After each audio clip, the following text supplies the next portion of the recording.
Mikey Williams has gone from poster dunks in packed arenas to airballs and blickies. At one point in time, Mikey Williams had the world in his hands. From a signature shoe in high school, millions of dollars, and a cakewalk into the NBA as the top recruit in the country. Fast forward to today, and Mikey Williams is scoring 2 points per game on 30% shooting from the field at the college level. What in the world is going on? Well, when Mikey blew up originally, a lot of it fell not on his shoulders, but Bronny James. Playing alongside Bronny on the LeBron James coached Blue Chips AAU team, Mikey Williams was better than Bronny at his own position by a landslide, having clearly matured much younger. Mikey had the highlights to back his game, standing at just 6'1", but already finishing strong above the rim. Mikey was pretty showtime. He had air control, he had a built frame for his age, and he was dominating at his level. But when he got to high school, he absolutely turned it up. In his first game of high school basketball, Mikey went out there and dropped 46 points at 15 years old. The very next game, Mikey went out and dropped 50. With a 48-point average as a freshman, it shouldn't be a surprise that with his play style, this guy was must-see TV. He'd played since he was a kid, clearly. He had a smooth handle on the ball, with a very natural feel for getting to the basket, and with advanced verticality, strength, and decent length, and like I said before, some insane control in the air, Mikey was dunking everything as a 6'1" freshman. He began to rack up accolades like Max Prep's Freshman of the Year, and even broke the California state record with 77 points in a single game as a freshman. Averaging a 30 ball for the season, there was a few things that were clear in his game. Obviously, he was dominating due to his physical gifts, but his skill set wasn't lagging too far behind. He was a natural scorer by all definitions. But really, to reach the levels of success that he did at this age, there needs to be a combination of factors. One, you could go out there and crush garbage competition. Two, you could play on some Julian Newman-ass high school team and chuck up BS all game long. And three, you can be a complete anomaly of a talent. Now, I'm not going to tie Mikey Williams in with Julian Newman, because Mikey Williams is completely in another stratosphere. Mikey wasn't exactly a generational talent either, and let me explain why. Scoring 77 in a night is impressive no matter how you want to put it. I'm not going to discredit that or even discredit his ranking as a 5-star recruit. But Mikey's team wasn't exactly incredible, nor was their competition, and this allowed Mikey to take the shots to even get to that point. Mikey's game was extremely developed for his age. He was a shifty and crafty guard that could score very well inside with a serviceable jump shot. Still impressive, but a lot of developmental years away from the next step.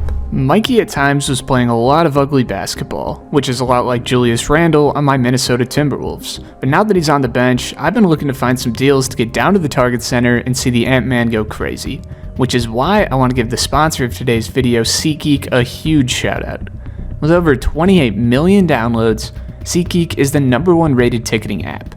They've got more than 70,000 events listed, including concerts, sports, festivals, and more. Right now, you can grab tickets for the NBA, MLB, NHL, and so many more. I love using SeatGeek because they make it super easy to find the best deals. Check this out. Every ticket is rated on a scale of 1 to 10, so you know exactly what you're getting. Green dots, good deals.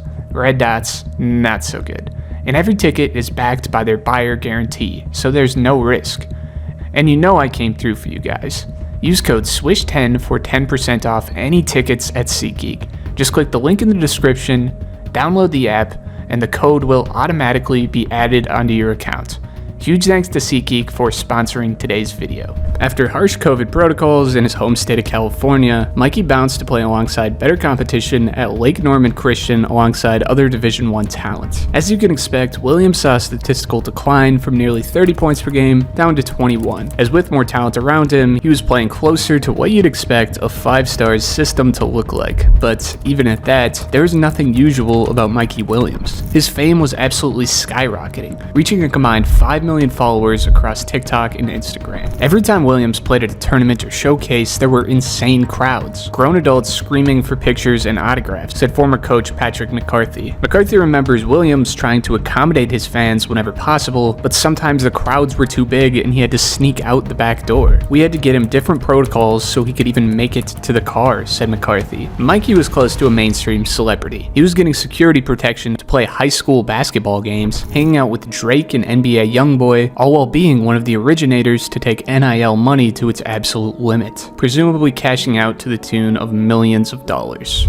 Mikey elevated his play to 23 points per game in the following season as a junior, and according to his trainer, there wasn't a day that he didn't see Williams working out, and it was 2 to 3 times a day. Then sprints, really this guy was at the top of the world. Puma had just signed this fucking high schooler, making him the first kid to sign with a global sports brand in high school, while he was talking about being worth $1 billion before 25 years old. Everything seemed to be going according to the plan that seemed so simple, yet the true treasure at the end of the treasure map was slowly drifting further out of sight. Mikey's ranking in high school had fallen significantly, from a 5 to a 4-star recruit, now outside of the top 30 in his class. And although in a way these are meaningless numbers, the scout speculation on his game had shifted to a completely different tone. After physically maturing young, Mikey really doesn't look too different from his high school freshman days other than a few arm sleeves. And with somewhat of a plateau and some of his pain points, namely his facilitating and jump shot, Mikey wasn't exactly the dominating force that he once appeared to be. To stand out at 6'1", you generally need to have arms down to the floor or a skill set that really blows the competition out of the water. It was clear from the get-go that Mikey's standout skill was going to be his athleticism, but really, it wasn't to the point where he was generating easy buckets at will, nor was he using it to help him as a defender. In fact, Mikey's defensive game was complete dog water.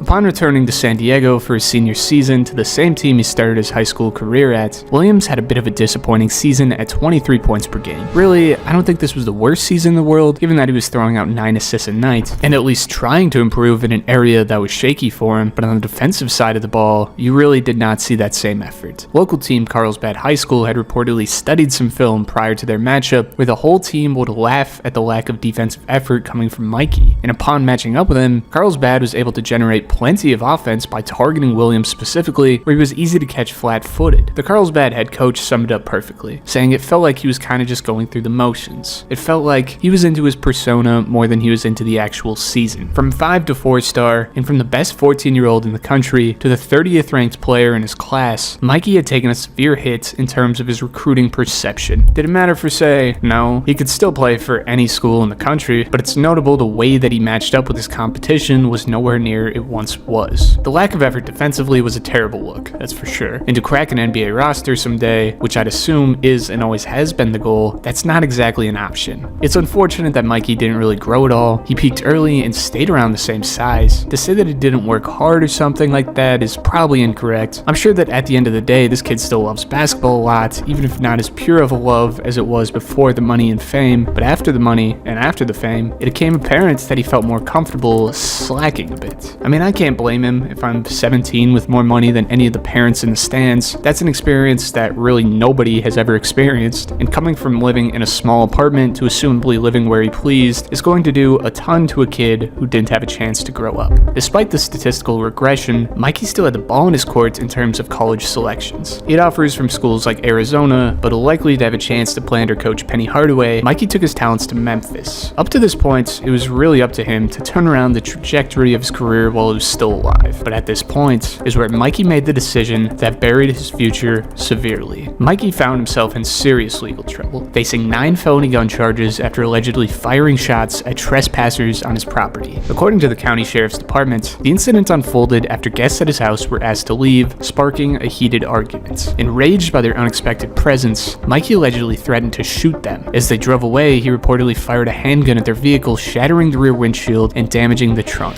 Though no one was injured, 5 people, 3 of them minors, were inside when the shots rang out. The fallout was massive. Mikey was arrested on April 13th, 2023, and pleaded not guilty to all charges, which carried a potential 30-year prison sentence. While his University of Memphis teammates took the court for their season opener, Mikey remained in California awaiting a jury trial set for mid-December. I mean, this guy's looking at fucking prison time, while his basketball career is in a way free-falling. From the heights he was at, this is one of the most catastrophic falls I've ever seen. But luckily for Mikey, the charges would be dropped with community service and Williams would be cleared to play once again. Now Mikey, although cleared, wasn't exactly given the okay to get back out on the courts, as given his position as a player skill-wise, mixed with his character questioning legal issues, Mikey was left on the bench for the remainder of the season, and for that reason would take his talents down the ladder of programs to UCF. Central Florida isn't exactly pumping out NBA talent like Memphis is, it just isn't that caliber of school. Williams clearly realized that benchwarming a school like Memphis wasn't going to give him the chance to revive his career like putting up bigger numbers at a smaller school would. So now, as a 20-year-old college freshman, Williams is in the position to revive his career. And let's just say this isn't exactly the case. At 3 points per game on 32% shooting at the moment, Mikey doesn't look able to survive at the collegiate level, and it's clear to see why. When on the playing field where his physical gifts aren't head and shoulders above his competition, Mikey doesn't have the skill set to compete. He didn't improve or diversify his game the way that he should, and now when matching up with guards who can do the same thing as him physically, it really exposes that when he isn't blowing by you, he's an inefficient score first player who doesn't shoot the ball as well as other D1 points, and has never proven to be bought in as a defensive talent despite having the tools to do so. The skill issues mixed with the character questions created a story that sure as hell writes its own ending, and it's not going to be in the NBA unless something really changes here. Could you say that Mikey killed his own career? I mean, there's truth to it. Obviously, firing a handgun at a car full of minors is a mistake that makes you easier to comb through when it comes to picking guys at the next level, but given his lack of growth as a player, it could be safe to assume with all the money in the world in a young kid's pocket, Mikey felt fine hitting the cruise control button. With the world of opportunity, it gets easier to settle with more than the average person could dream of. And in the case of Mikey Williams, that might be the final page of his book.